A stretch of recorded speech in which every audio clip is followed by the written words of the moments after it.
There is a prison in America where screaming gets you nowhere, where strength means nothing, and where even the most feared criminals in history are reduced to silence. No riots, no gangs running the halls, no power struggles, just concrete, steel, and isolation so complete that some men forget the sound of their own voice. This is where the U.S. government sends inmates it can no longer control, men considered too dangerous to be housed anywhere else on earth. Serial killers, terrorists, crime bosses, inmates who murdered guards and fellow prisoners while already serving life sentences. This prison was not built to rehabilitate, it was built to contain, and once you are sent here, the system assumes you may never return to the outside world. This is the story of the prison that holds the most dangerous men in America. To understand why this prison exists, you first have to understand a terrifying problem the United States faced in the late 20th century. By the 1980s and early 1990s, America's prison system was losing control over its most violent inmates. Maximum security prisons were supposed to be the final stop. Some inmates were killing other prisoners, and a small but extremely dangerous group was doing something even worse. They were running criminal empires from inside prison walls. Gang leaders issued orders. Terrorists communicated with followers. Organized crime figures used corrupt channels to move money, range hits, and coordinate violence. Even behind bars, they still had power. For federal authorities, this was unacceptable. So the government made a decision, one that would permanently change how America handles its most dangerous criminals, if they could not be controlled in society, and could not be controlled in regular prisons. Then a new kind of prison had to be created, a prison designed not for punishment, but for absolute control. In 1994, the United States Bureau of Prisons opened a facility unlike anything the country had ever seen. Its official name, United States Penitentiary Administrative Maximum Facility. Most people simply call it ADX Florence. The location was chosen carefully. Eastern Colorado, remote, isolated, surrounded by empty land and mountains. There are no major cities nearby, no crowded neighborhoods, no easy escape routes. This wasn't accidental. The prison was designed so that even if the impossible happened, even if someone escaped, survival would be unlikely. ADX Florence was built with one clear mission: to permanently remove the ability of certain inmates to harm others, communicate freely, or influence the outside world. From the very beginning, it was meant to house the worst of the worst. Not based on fame, not based on publicity, but based on risk. If an inmate posed a constant threat even while incarcerated, this is where they were sent. ADX Florence does not operate like a normal prison.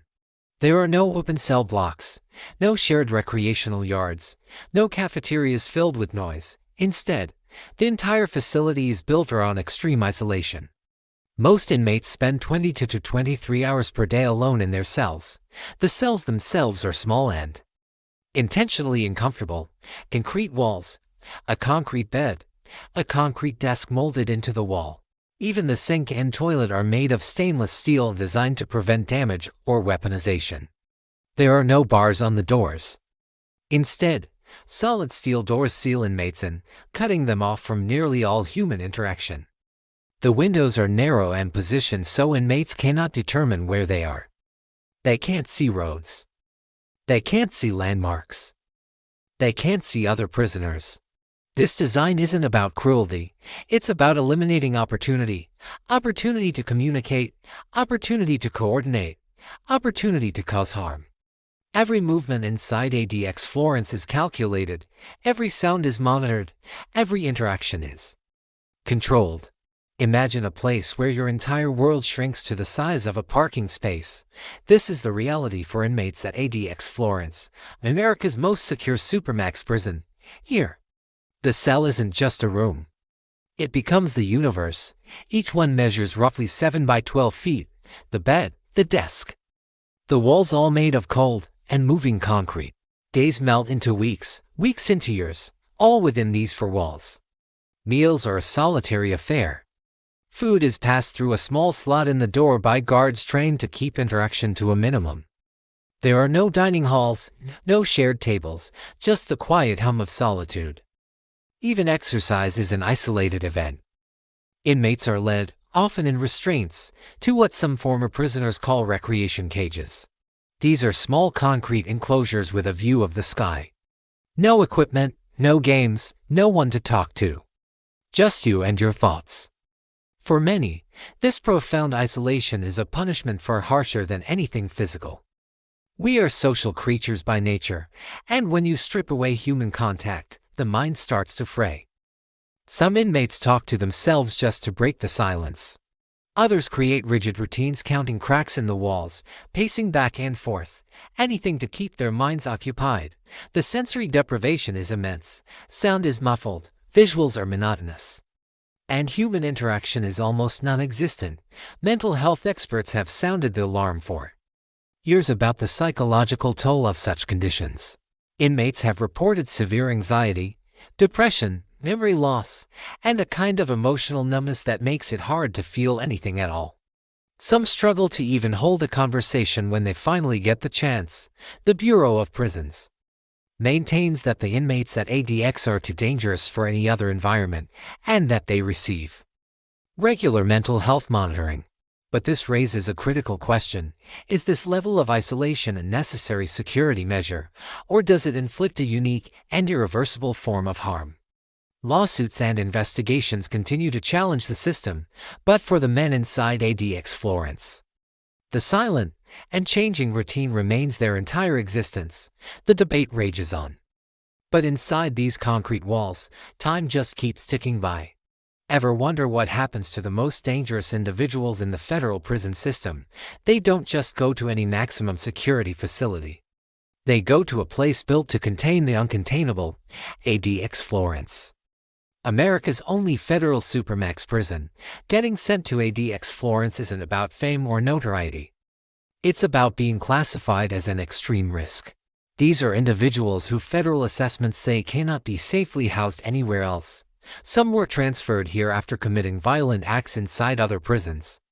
Others were deemed too influential, capable of organizing crimes even from behind bars, and some were involved in acts that threatened national security.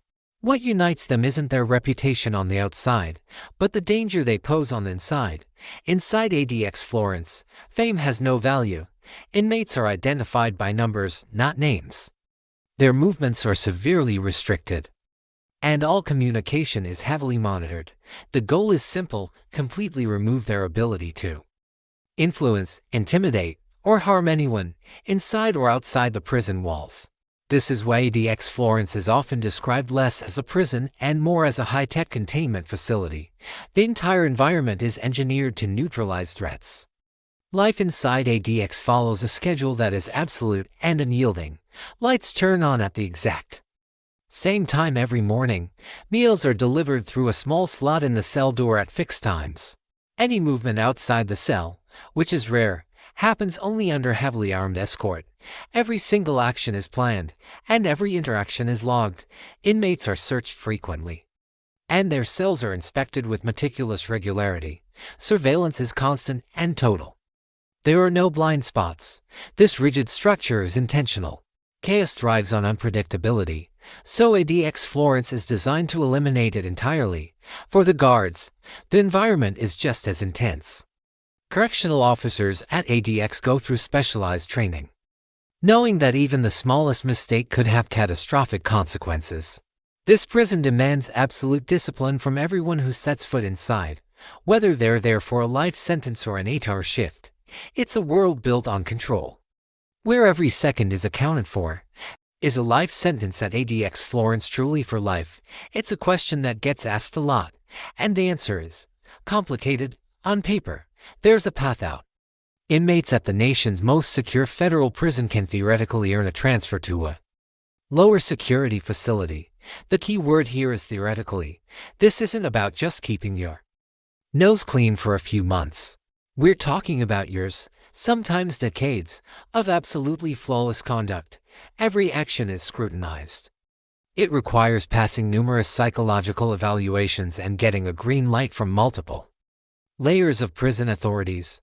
The harsh reality is that very few inmates ever make it through this process. For the vast majority, the path to transfer is a dead end. Many will never qualify, spending the remainder of their natural lives within those concrete walls. Some do get transferred, but it's often not because they've earned it in the traditional sense.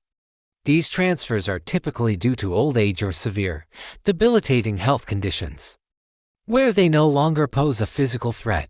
So, for most who enter, ADX Florence is indeed the final stop in their journey through the justice system. This brings us to a major point of contention. Human rights organizations have been sounding the alarm about ADX Florence for years. Their argument is straightforward: subjecting individuals to long-term, extreme isolation is a violation of basic human decency and international standards of humane treatment. They point to evidence that this level of solitary confinement can cause severe and often irreversible psychological damage, including psychosis, anxiety, and depression. Critics also raise concerns about the lack of transparency, making it difficult to verify the conditions inside. Over the years, this criticism has led to action.